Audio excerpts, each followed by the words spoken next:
Valda, what is your perspective on the day and the topic? Thank you. So I think one thing that has been coming to my mind throughout the day is what came up yesterday more, and that was that science is cumulative. So rather than thinking of it as it's one paper at a time, one says this, one says that there's this cumulative effect of science.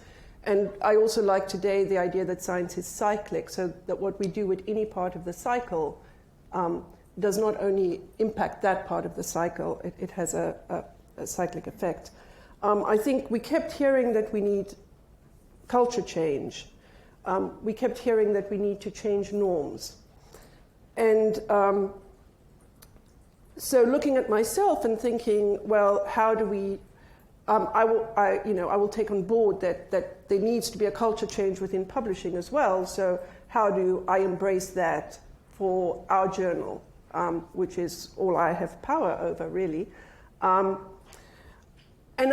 I'm taken back to how much things have changed. When I started as an associate editor 20 years ago, sort of what was drummed into us was that we didn't lead, we followed the community. So we, the community set the standard, and then we would uphold the standard. The norms were set by the community. And I think that now it's sort of like Brian's pyramid. Everything has to be, change has to come from the community, but it also has to come from us. But we have to be very mindful of one another as we do that. And I think, thinking at a sort of a granular level, I've also been thinking about, what do we value? Because, of course, what we try and do, and what many people may disagree that we achieve, but what we try and do is publish the best science. And not necessarily even what we try and do is publish the science that we think it's important for a broad readership to see. So we're often trying to publish something that's multidisciplinary. We're trying to publish papers that we think will will allow science to move forward by disseminating this work broadly. It is not our main goal to give you our main goal is really the communication of science to scientists at the back part of the journal. And so I think when Brian said, what we need to do is change kind of how we are making our decisions. You can try and do that, but as you try and do that, if you're embracing who we are, then you have to be playing to our goal, basically. Do you buy into that overarching goal that we want to publish research that has high value to be seen by a broad readership? And with that goal, are we publishing the right things? Then I think we have a real conversation to be had.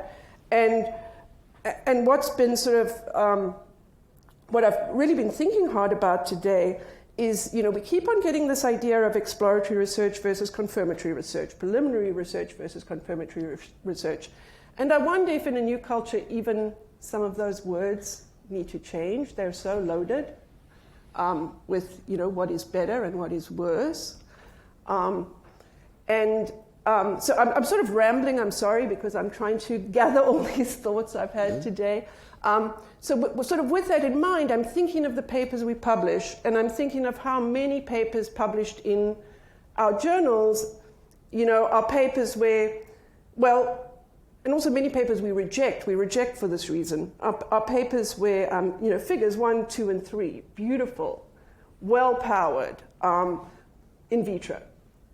Figure 4 is an underpowered in vivo study that was requested by a reviewer often. A paper maybe came in without it, a reviewer says, you have to have in vivo data, they go away, they do the mouse study, they come back, it's not really good enough, but now there's vested, the reviewer says, yes, it's okay. That's the kind of situation we get into, and I think that, of course we're trying I'm not giving ourselves enough credit. We do really try for robustness, but I think that it needs to be a partnership between the community and us, what is required, and do we really require that last figure that's not quite good enough, or do we say, you know, this in vitro set of work is a really exciting idea, so exciting that someone is going to do the fully powered study,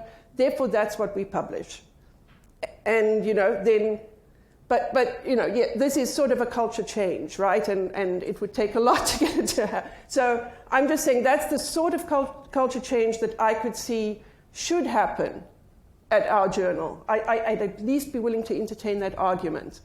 But then that same culture change has to come from the community, because it would have to come from reviewers. It would have to come from the community accepting this.